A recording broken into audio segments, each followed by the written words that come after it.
Guys, I want to talk about a good movie today. So I rewatched The Nice Guys a few weeks ago, and I gotta say, it's just as funny as I remember. So this movie calls itself a comedy movie, which in my opinion isn't really a good sign because of all of the garbage in that genre. If you compare this movie to some like bullshit Adam Sandler, Kevin Hart movie, it's like night and day. Most movies that label themselves as comedies that I have seen have like these weird fucking sex jokes, or they just mock the appearance of a character. Never gonna get it, never gonna get it. He is my favorite student. I wish he were my son if I were medically able to have children. Honestly, my mom was into white guys, it would be you. Check out my weird dick! Which I really don't find funny. And if you feel the same way, then watch this fucking movie because it is so fucking good. The comedy here comes mostly from our characters just interacting with each other, which I really like because this is not only fucking funny as fuck, but it also feels natural. This movie is also really great at balancing like a more serious tone with a more lighthearted one, which I think is very impressive because that's not that easy to do. Consider liking and subscribing if you enjoyed the video. It really helps me a ton, thanks. So this movie starts with the boy looking at a porn magazine. He checks out a model named Misty Mountains, who coincidentally just crashes into his fucking house. So we're off to a great start. The boy rushes over to Misty and covers her boobas with his shirt. What a gentleman. We get a dumbass gay joke. Bart has a plain towel. Sarah has a bright towel. Jonathan has a gay towel. After which one of our main characters gets introduced. There's something wrong with kids today. His name is Jackson Healy, and he's played by Russell Crowe, who does a fantastic job in this movie. In his first scene, he pulls a Chris Hansen and just beats the fuck out of a predator. I need you to have your hands out of your pocket and have a seat right over there. I knew that was gonna happen. What? Stay away from little girls. Very based. We get introduced to our second main character, whose name is Holland March and is played by Ryan Gosling. And I'm actually serious when I say this. I think that this is his best role ever. In his introduction scene, we see him taking a bath in his suit when his daughter Holly tells him that he has work to do. He climbs out of the bathtub, fucking falls over, and looks at his arm that says, "You will never be happy." So we learn that Holland's wife died and that he just kind of gave up on himself after that. My folks, they told me to reach for the stars, and then my pals on the force said reach for the brass ring. And my wife died, and I reached for whatever came in a gallon and cost $1.50. He fucking cuts himself like a fucking moron, and then we get a scene of him working on his first case. He kind of works as like a private investigator, and in this scene a woman tasks him with finding her husband, who we learn is kind of fucking dead. How long has he been missing? Since the funeral. But Holland just sees the opportunity for money and just works on it anyways. Well, I can start right away. We get a scene of Jackson approaching a woman named Amelia Kuttner, who gives him a note with some names on it and says that she's scared because someone is following her. Jackson kindly tells her to fuck herself because she's short on cash. They've been following me around and asking my friends where I live. I've just been really scared, but you make me feel safe. Short. On what? $7 short. I'm beginning to think that these nice guys aren't so nice after all. Anyways, we find out that Holland is the guy that Amelia is worried about. Name's Amelia. I work in a cesspool. Sex, more sex. My wife, she used to say, I make a living off rumpy pumpy. Whatever, she was English. I don't know what the fuck it means either. Holland goes up to a bartender, asks him about Amelia, and then he tries to bribe him in the silliest way possible. The bartender turns his money shirt down, so he decides to break into the fucking place. And this leads to him injuring himself so bad that he needs EMS to arrive. That's a lot of blood, guys. That's a lot of blood. He sucks so much fucking ass. I love him so much. We get a decent joke about Jackson's wife. Jack, I'm fucking your dad. Followed by our first shot of Holland's daughter, Holly, strolling around on some empty property where she reads a book. Jackson knocks on Holland's door and just starts to beat the fuck out of him. We're gonna play a game. It's called Shut Up Unless You're Me. I love that game. And this scene is, in my opinion, a perfect example of why this movie is so fucking good. I don't know who hired me. If we can do this the easy way, we can do it the Glenn. hard way. What? Lily Glenn. 2 ends. Old lady hired me to find her niece on Tuesday. You just gave up your plan. The interactions between our two main characters are just really fucking funny. No, you just gave her up. I asked you one simple question. You gave me all the I information. thought that's what you wanted. These two building their relationship through the course of the movie is, in my opinion, why it works so well. Now, I'm very sorry that you didn't get the message. Me too. So Jackson breaks Holland's fucking arm. Your left arm. Give me your left arm. This one. No! Yeah, come on. Deep breath. Tells him to leave Amelia alone, and just fucking leaves. On his way out, he gets offered a drink by Holly, which he's very appreciative for. You a friend of my dad's?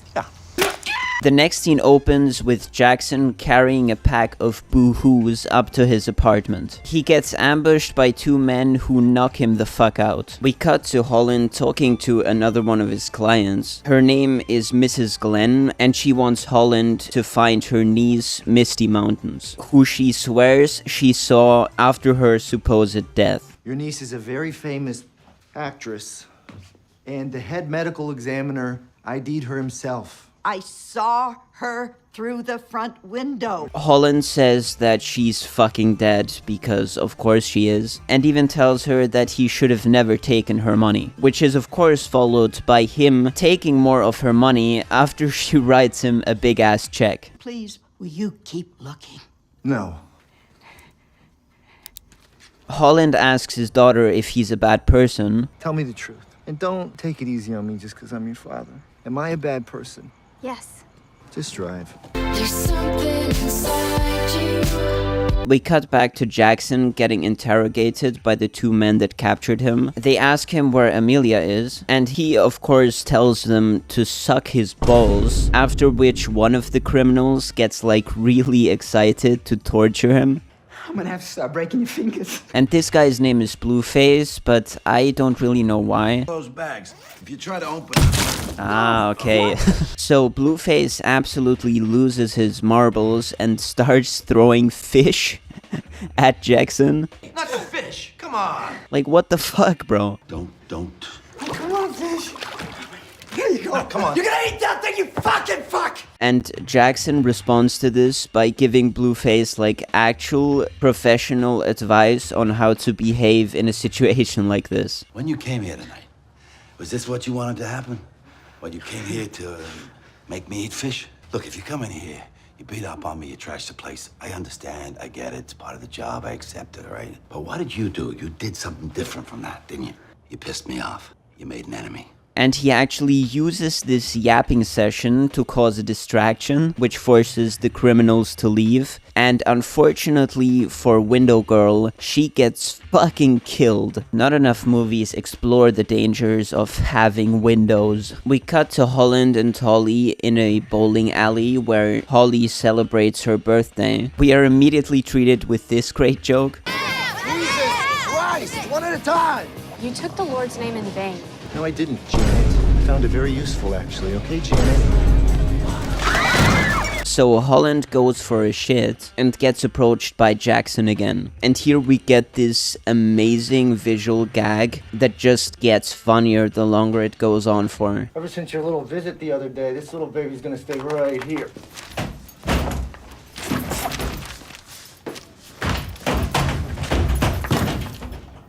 Jackson now wants to team up with Holland to find Amelia. They sit down at a table to discuss the case. We get a really funny interaction where Holland fucks with Jackson. There's a gate guard. He keeps track of all the cars that go in and out. So I checked with him, I ran the plate, I got the name. And? 3 what? 3 days in advance if you want the rest of the story. Holly enters the scene and she immediately confronts Jackson about beating up her dad. You're the guy who beat up my dad. Hey, no. Sucker punched your dad. Big difference. You beat people up and charge money? Yeah. Sad, isn't it? So, how much would you charge to beat up my friend Janet? The next scene starts with a great joke about ventriloquism. You know, the thing about keeping your mouth closed is it prevents you from speaking. Unless, of course, you're a ventriloquist. Fuck those guys. You can always see their mouths moving. The nice guys approach a protest group and ask for Amelia. Amelia! We can't talk to you. Who said that? We can't talk to you. We're dead. Like, it's very clever. I'm hip. But this is actually a really serious matter. So is this. We've all been killed. No, you haven't. Fuck you, man. We're dead. So all you died because of the pollution? Right. What about the gas mask? They didn't save you? After some shenanigans, Holland asks for someone's help in exchange for $20. All right, which one of you cock and balls wants to make 20 bucks, huh? Fucking Chet needs the money, I guess, and tells them that Amelia's boyfriend died in a fire and leads them to his burnt down house. You gotta be fucking kidding me. Yeah, anyway, Dean had this whole room, like, filled with film stock. One day it just went up, you know, and, yeah, it cost the guy his life and his life's work. So, kind of, I don't know, kind of makes you think, right? Not really, Chet. Fucking Chets. They investigate the burnt down house when a kid approaches on a bike. He tells them that Amelia's boyfriend developed a porno film by Sid Hatrack. Saw making a film last month. Experimental films, right? I guess. Like a nudie film. His name was Sid Hatrack. Sorry, fucking Shattuck, which stars Misty Mountains. He also drops this line, which I'm not going to describe, because I will go to jail if I try. Tried to get a job. I offered to show my dick, because I got a big dick. Sure you didn't see another girl? Nope. You guys want to see my dick? Nobody wants to see your dick, dude. $20? We already paid you 20. What am I saying? Oh. We get a scene of the nice guys just driving around in a car where Holland rants about his job and basically says that he does fuck all. He notices a poster and says, Hat rack. What? Sid Shattuck. Who's that? Savage Sid, the porn king. Back at his home, he calls the porn producer and finds out about a party. We get this amazing joke, which I really like. Can you hang this up? So the nice guys want to go to this fucking porn party, I guess, and Holly asks them to take her with them. In response, Holland tells her to stay over at a friend's house, only to realize that she hid in the fucking trunk. I know what you're gonna say, but since I'm already here, you might as well take me in with you, right? This is where I'm going to talk about Holly's character for a bit. If Holly wasn't as good as a character as she is, I think that the entire movie would greatly suffer as a result. At its core, I think that this movie is about the relationship between the nice guys, but Holly plays such a big part in their growth that she's like inexpendable. In basically every other movie where you have a fucking teenage girl, they're basically always like, oh my goodness, why do I have to do this? And it's like actually fucking unbearable. But the writers here went actually insano style to craft one of the best characters that I've ever seen in any movie. She has well fleshed out morals, makes consistently smart decisions, and consistently finds her way back into the story even if she's kicked out of it. They managed to do all of that while still keeping her childlike. That is absolutely insane writing. So anyways, Holland just closes the trunk and leaves her to die. After letting her out, he just sends her away in a taxi again. Dad, there's like whores here and stuff. Sweetheart, how many times have I told you, don't say and stuff. Just say, Dad, there are whores here. So anyways, the fucking September song plays. And we get a few shots of the party, which I cannot show. Trust me. Jackson drops a line about Zaza. Well, we know Mary Jane turned up. Who's that? Mary Jane. Marijuana, pot. After which we learn that Holland lost his sense of smell. Oh, yeah. I can't smell. What? I got hit in the head a while back. I lost my sense of smell. You're a detective who can't smell? Yeah. Oh, this just keeps getting better and better. Wow, that's really insensitive. Where are you going? I think this is gonna work better and faster if we split up, okay? What? And this scene is one of the best scenes in the movie because of something that we learn much later. So I'm gonna come back to that after we learn that information. Jackson puts his glass on a naked woman and Holland gets like really fucking drunk at the bar. It's killer bees. That's what you gotta worry about. You know why they call them killer bees, don't you? They'll kill you. Jackson goes through Sid's wardrobe and finds another note written by Amelia. While this is happening, Holland gets more and more drunk, which leads to some really funny interactions. You seem to have a very good vantage point up there. I lost my sister. She's got dark hair, your height. She's wearing clothes, but...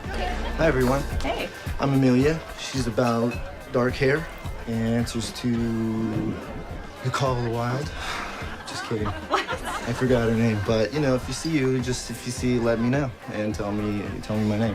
While Jackson looks around, he sees Holly again, just chilling with some prostitutes. So Jackson just beats the fuck out of a guy and tells Holly to leave again, which she of course doesn't fucking do. He asks a porn star about Amelia, and we get a funny callback to earlier. By the way, I'm supposed to meet someone here. Do you by any chance know a girl named Amelia? I think she did a film with Sid Shattuck. Don't know her, but Sid's gross. He told me this one chick was his sister, right? And then a few days later, I walk in on them, and they're all doing anal and stuff. Don't say and stuff. Just say they're doing anal. Holland is absolutely fucking cooked at this point and asks a woman to shoot him, after which he just drops off the balcony and fucking dies.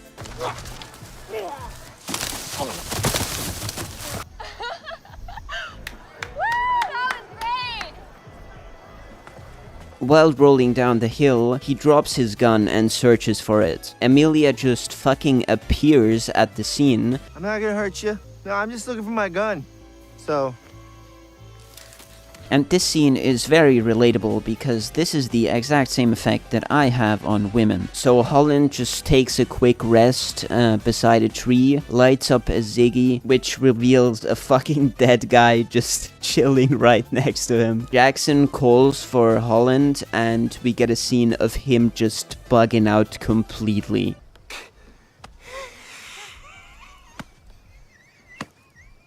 Healy joins him and they search the body, who turns out to be Hat-Track. That's Sid Shattuck. Don't tell me that. Before we go solving the crime of the century, let's deal with the fucking rotting corpse.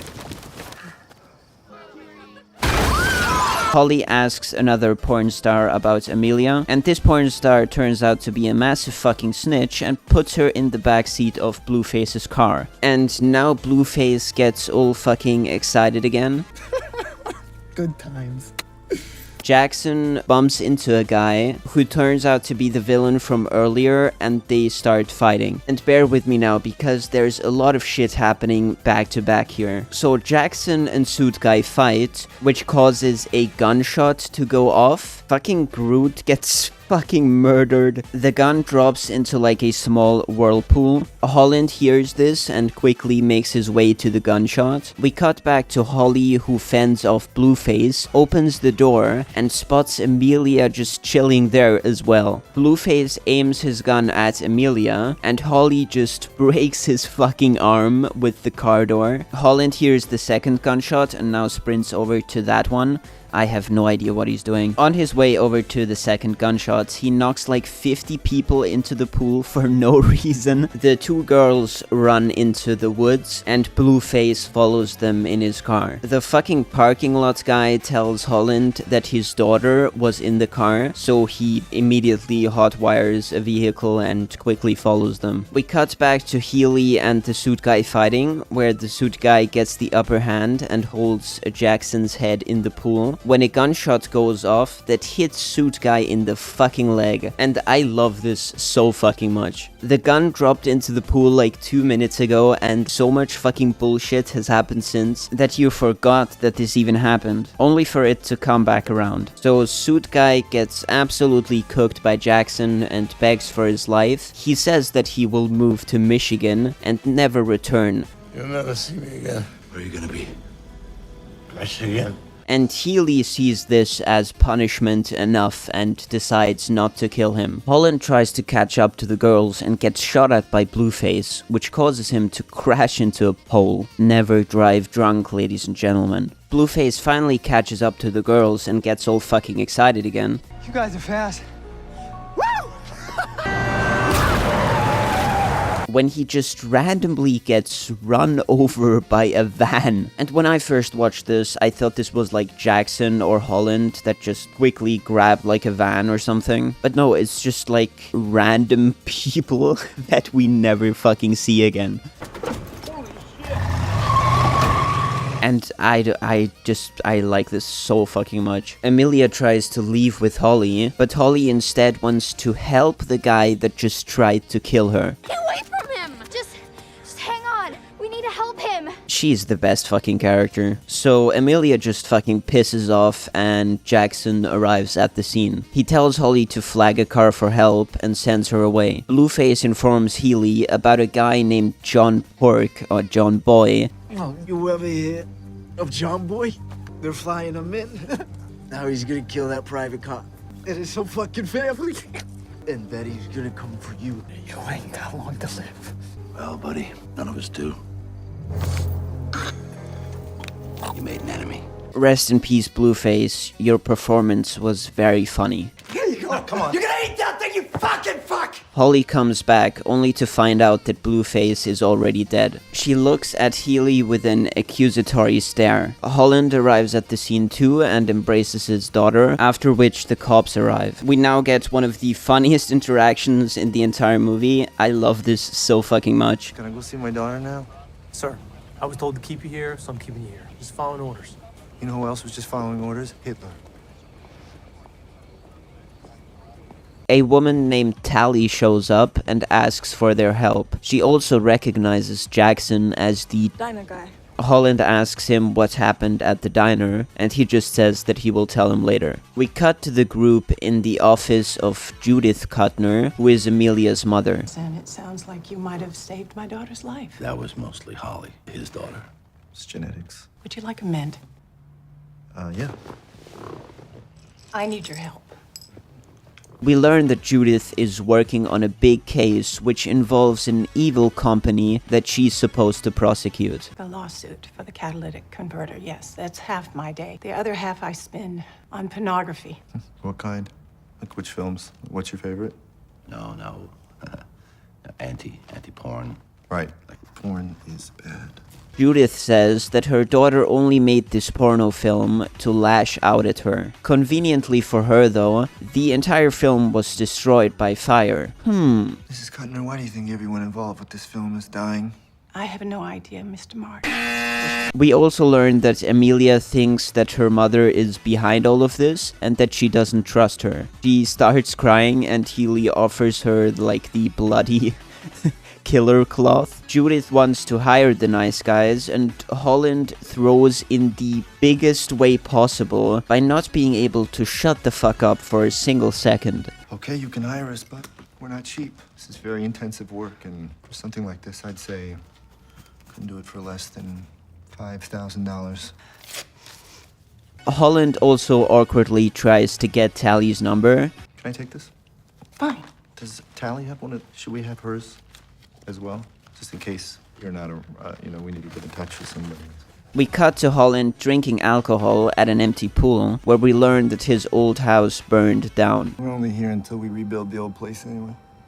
Rebuild? It burnt down. And this is where his wife died, presumably. He asks Healy about the diner story again, and we see a flashback of him defeating a crazed gunman in a diner. He even gets shot in the fucking arm, which, looks kind of fire. So I ended up with a bullet in the bicep and $500 of hospital bills. It was stupid when I think about it. It's the best day of my life. We're shown that Holland just fell asleep. Just for a moment, I felt useful. Jackson leaves and finds Holly chilling on the empty property again. And this is where we learn that Holland blames himself for the fire because he couldn't smell the gas. Dad barely ever comes here. Feels guilty, I guess. Because? Oh, the fire. Mom kept on complaining about a leak in the furnace, but Dad, he's got his nose thing, so he couldn't smell the gas.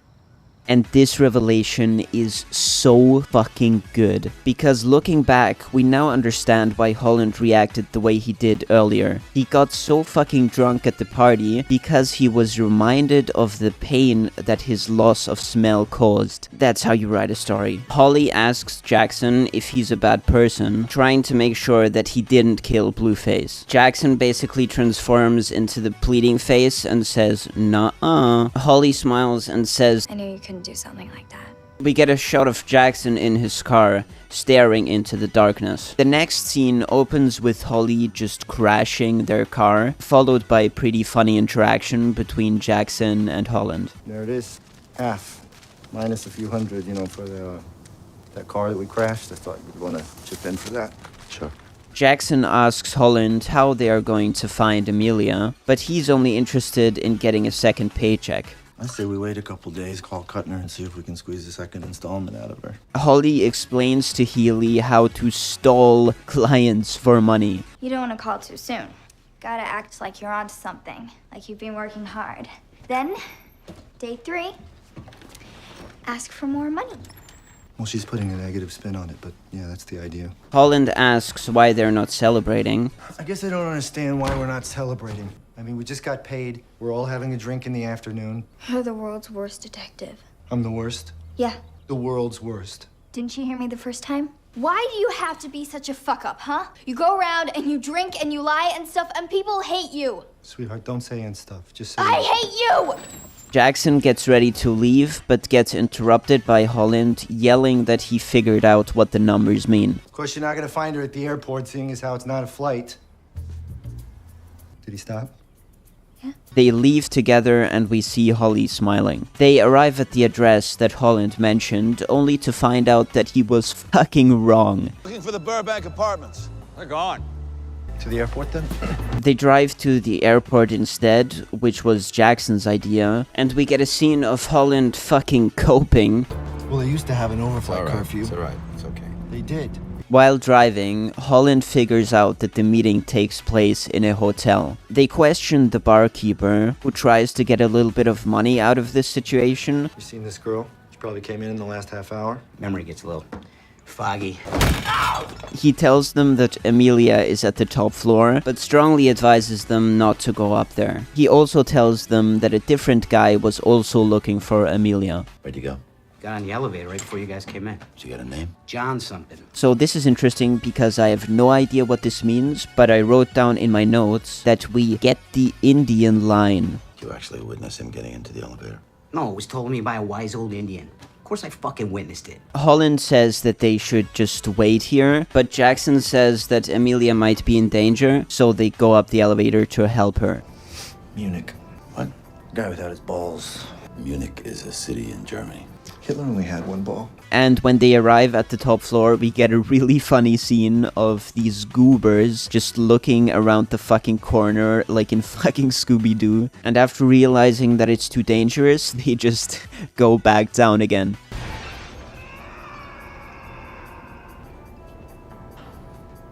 They quickly get the fuck out of there, only for Healy to park in an alley next to the hotel because he still wants to help Amelia. What are we doing? She's in danger, man. We have to do something about it. She's dead. What do you mean she's dead? Come on! She's not dead! Open your eyes, man! She's fucking dead! And then a woman just drops onto the car, fucking shoots them with a revolver, and then knocks herself out. In any other movie, I would be like, this is the dumbest thing ever, but I think it works here. So they just fucking kidnap Amelia, I guess. The nice guys. They take her to Holland's home and argue on how to wake her up. You know, my brother used to flick my ear. We shouldn't be You got a brother? violent. You could just hit her. Really? Like, really I hard. got a family. But before they can use any of their torture methods, she wakes up on her own. And after she wakes up, she just immediately starts yapping about some grand conspiracy and capitalism. One of the insiders.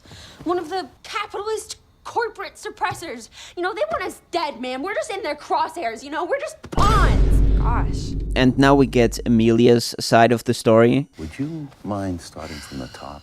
Okay. I made a film with Dean, my boyfriend. And the idea was that we were gonna, make this experimental film, like An artistic film. Porno film? It's not a porno. Where she calls her mother a criminal, calls her an insider, and continues to rant about capitalism. We learn that she's mad at her mother because she's letting the evil company off the hook because she's on their payroll. Sure, she's prosecuting the catalytic converter case. Yeah, only she's not. She's not prosecuting it. The automakers, she's gonna let him walk. They have the evidence. Yes, they have evidence. They have memos proving that Detroit conspired to suppress the converter, proving that they would rather poison our air than spend a little bit of money. But my mom, she's gonna say that's not enough. She's gonna lie because she's on the take. Money again, right? Mammon, that's her god. That fascist crony. Okay, Bogart. all right. Why not just go straight to the police? She is the police. She's the head of the Justice Department. You got a point. The nice guys ask her how a porno film It's not a porno! would help to combat that, and she responds to this by saying, I made a statement. And yeah, my statement contained nudity. Porno nudity. And it was all in the film. Names and dates and everything. Everything that my mom was doing. And once it was out there, once it was in theaters, there's no way that they could suppress it. Let me get this straight. You made a porno film where the point was the plot. What's your hang up, man? tell me that this is not the greatest movie ever made. She says that her mother found out about this and that she just started killing everyone involved in the production. Your mom killed Dean. Of course. She killed Misty, too. And Sid Shattuck? Yeah. Okay, so it's like Jack the Ripper and then your mom, basically. They leave the room to let her get some rest, and Holland basically calls her crazy, and I mean, he's not wrong. What do you think? I like her. I like her dress. It's a nice dress, but she's a loon. The telephone rings and it's Tally. Well, Amelia? You found Amelia? Yes, she fell on her car. Well, I'll send the family doctor. Okay, look, Mr. March. Holland, please. I've got a bad feeling about this. Would you be willing to carry the money for me? So we cut to them standing at Judith's office, and this is where we get the funniest joke in the entire movie, in my opinion. Maybe they're both telling the truth. What do you mean they're both telling the truth? What the fuck does that mean? I got a friend, right? Secret Service. Worked the Nixon detail. No, this is after they threw him out of office. No. Anyway, Nixon's driving around one day around San Clemente, just him and a few agents. Yeah. And they come across this car accident, right? There's a guy pinned under a car. Nixon gets out, runs over to check on the guy, leans down, and Nixon says to him, "You're gonna be okay, son. You're gonna be all right." And right then, the guy dies. I don't get it. Think about it from that guy's point of view, okay? The guy who died. He's lying there on the ground, staring up at the sky near death. Former President Richard Nixon appears before him and tells him he's gonna be fine. Now, did he think that's normal? That before they die, everybody sees Nixon? You're expecting an angel and you get Nixon. Exactly. It's the same situation, just a vastly different point of view. So there's two ways to look at something. Yeah. That's right. the point of the story? Yeah. Yeah, just say that. What? Well, you just lead me on this epic fucking journey with the story, and 10 minutes later, the point is that there's two ways to look at something. You could just say that. Tally hands them the briefcase and glazes them for being really nice. Not common you find such nice people in the world. We get a scene of them in a car again, and this is where we get a setup for later, where Jackson shows Holland that he has an ankle gun. Healy also tells him that the car can drive itself. Holland lets go of the steering wheel, and he's actually right. A giant fucking bumblebee that smokes a cigarette appears on the back seat. This fucking bumblebee complains about pollution, and I mean, it's based. It's just disgusting, man. It's just this pollution is out of control. All the bees are riding around in cars these days.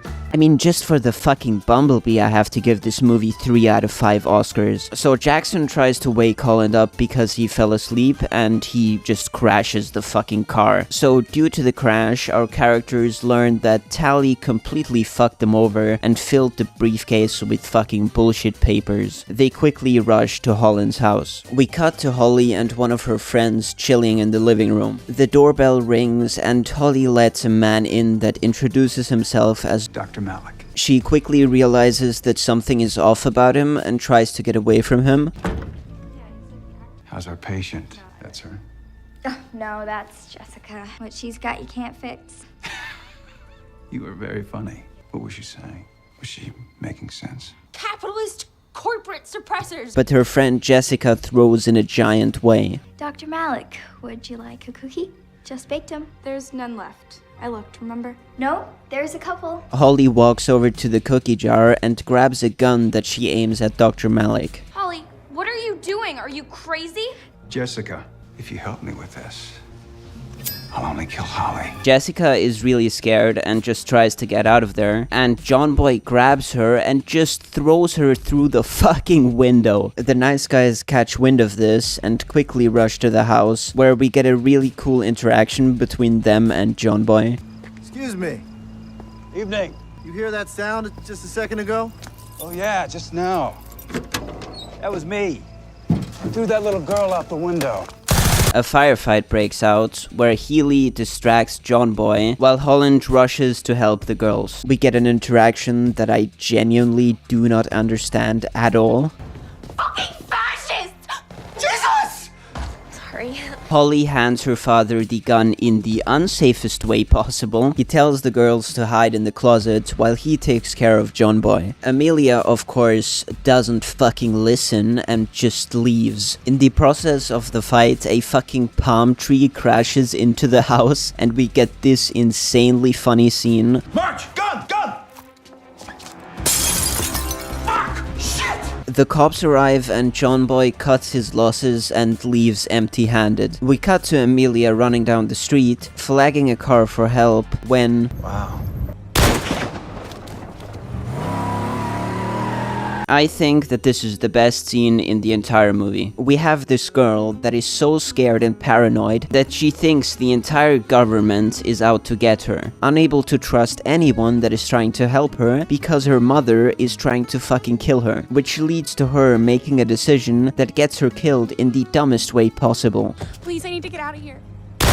In a worse movie, I can just fucking imagine John Boy shooting her in the head with his sniper rifle and being like, target eliminated, and it would be absolute fucking dog shit. But the writers here were just like, let us cook, and they wrote a death scene that is both pretty dark and fucking hilarious at the same time. We cut to Holland staring at his empty property where his burned down house once stood, after which we cut to credits. Nah, I'm just fucking with you. But in all seriousness, if they just ended the movie there, I still would like it very much. I think this is like a pretty good ending. We cut to the nice guys talking to a lawyer who tells them that Amelia's mother will face absolutely no consequences for basically killing 5 people. So, you know, just like the classic American justice system. But we get a cute scene of Holland just, you know, looking at his daughter and smiling, which is very cute. They drive to Holland's home in a taxi where they talk about how cooked everything is. Justice doesn't exist and birds die because they inhale smog. Maybe they're right.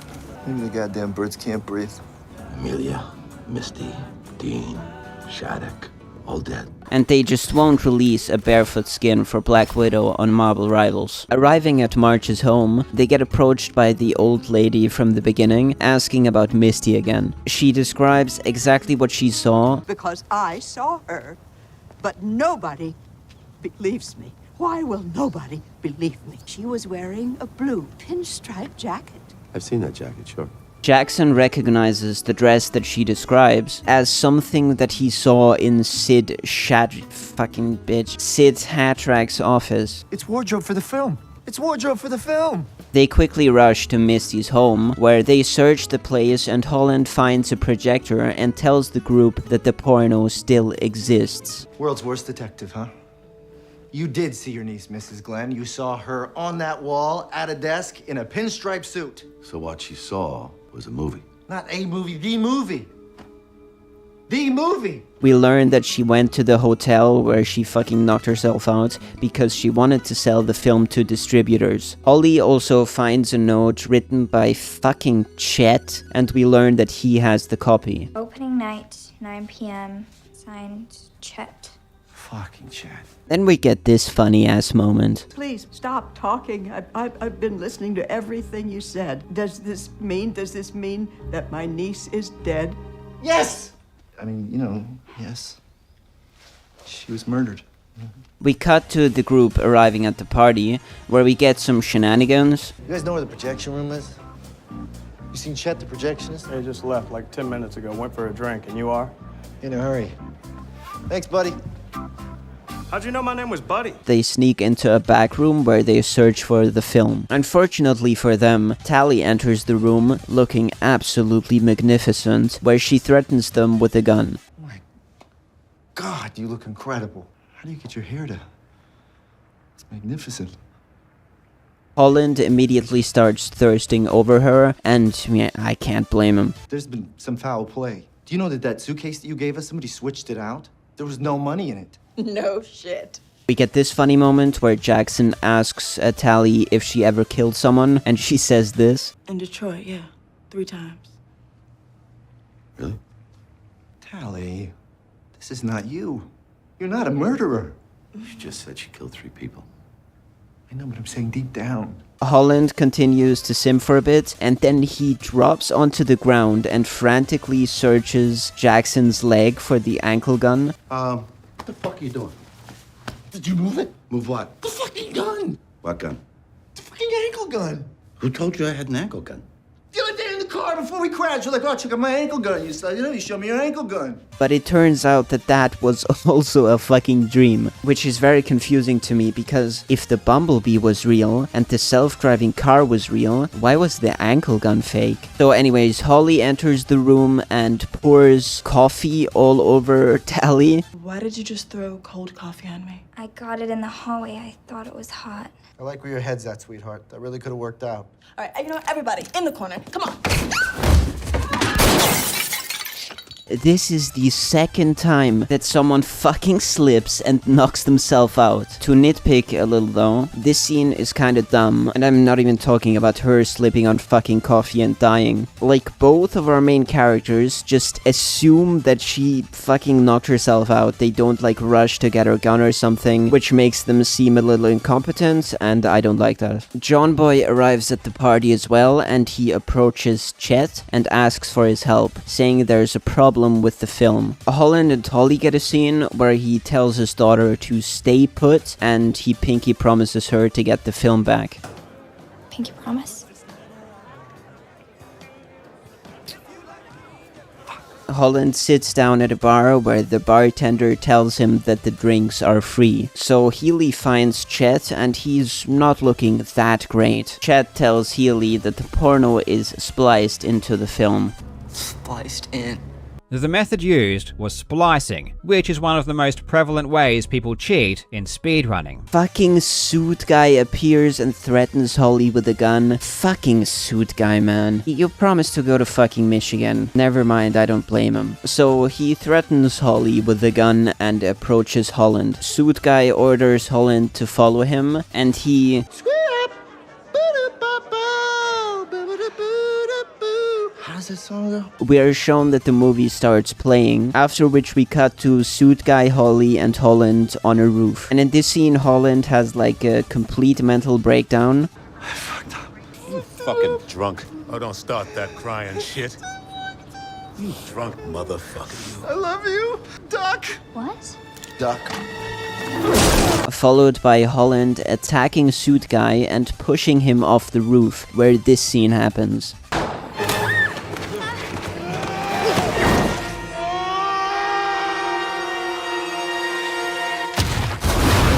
I watched this movie like 3 times, and I replayed the scene like over and over again, and I can't figure out what is happening here. Suit Guy seems to grab onto Holly, but he doesn't really, so Holland tackles him and just fucking jumps off the building with him, even though he didn't even grab Holly, so what the fuck? So Suit Guy gets fucking smushed, and Holland lands in the pool next to him. That's unlucky, Suit Guy, but you know, you're a piece of shit, fuck you. And this leads to one of the most confusing scenes in the entire movie. Holland opens his eyes after landing in the pool, and a random fucking guy appears and just like points somewhere.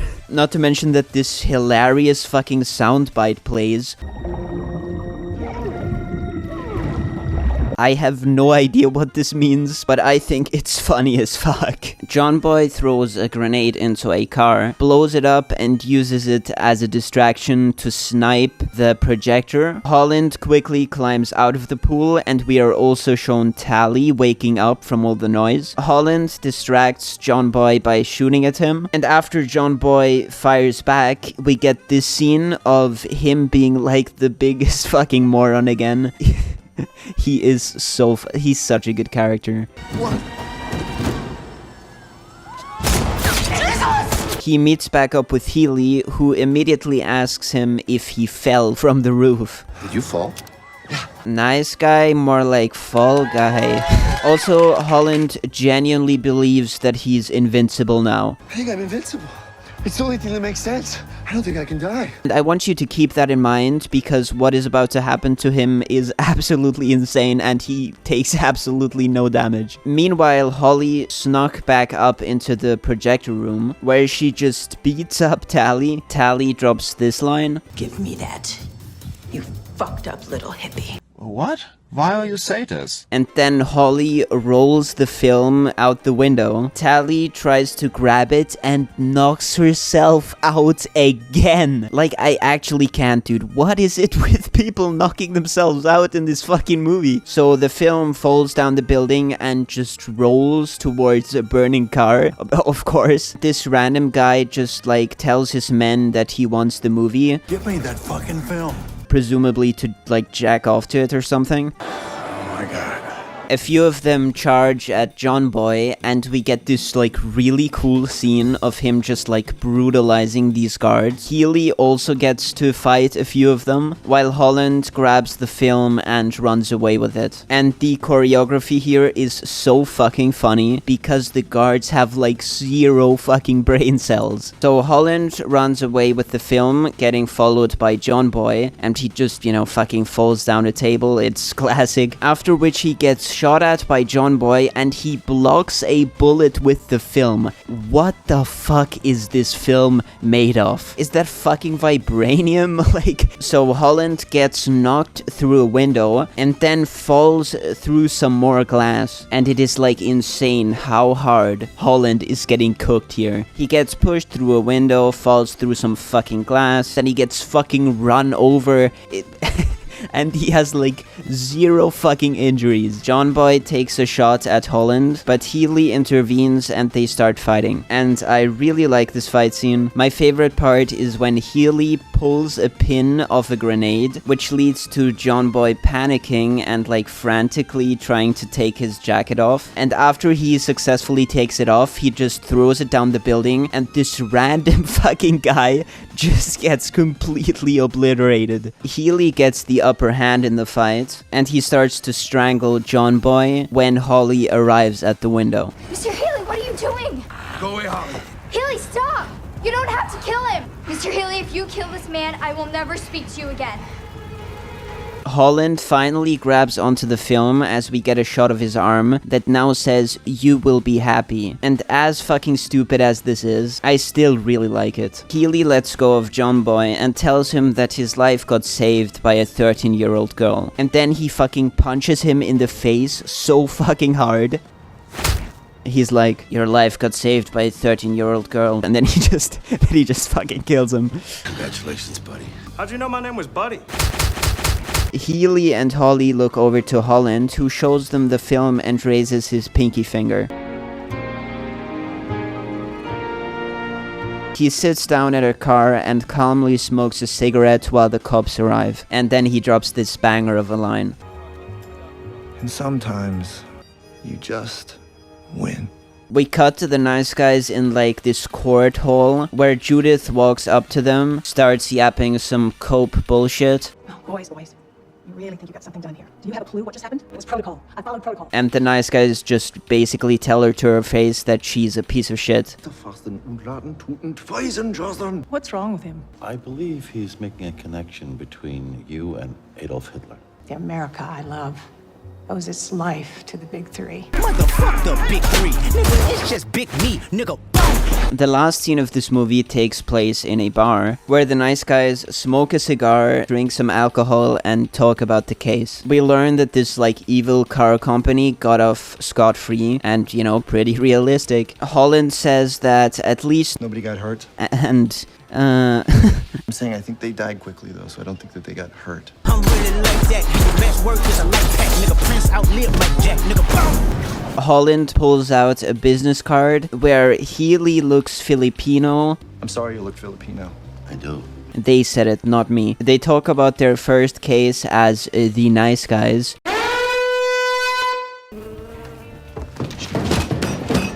They raise their glasses to celebrate, and then we cut to credits. Like, holy fucking shit, this movie is good. The only real criticism that I have is that the fight scene at the hotel is like a bit too cartoonish for me, and I think it could pull you out of the movie. But other than that, I don't really have anything to complain about. I think this movie is fucking fantastic. I really think that everyone involved in making this movie deserves like a lot of praise. I think it's really, really good. It's a fucking banger movie. Watch it. 9 out of 10. Watch it right now. Like and subscribe if you enjoyed the video, leave a comment, and I'll see you next time. So I'm also currently working on like a Lego Marvel superheroes deep dive video, so subscribe if you want to see that. It should come out in like the next 5 to 6 years.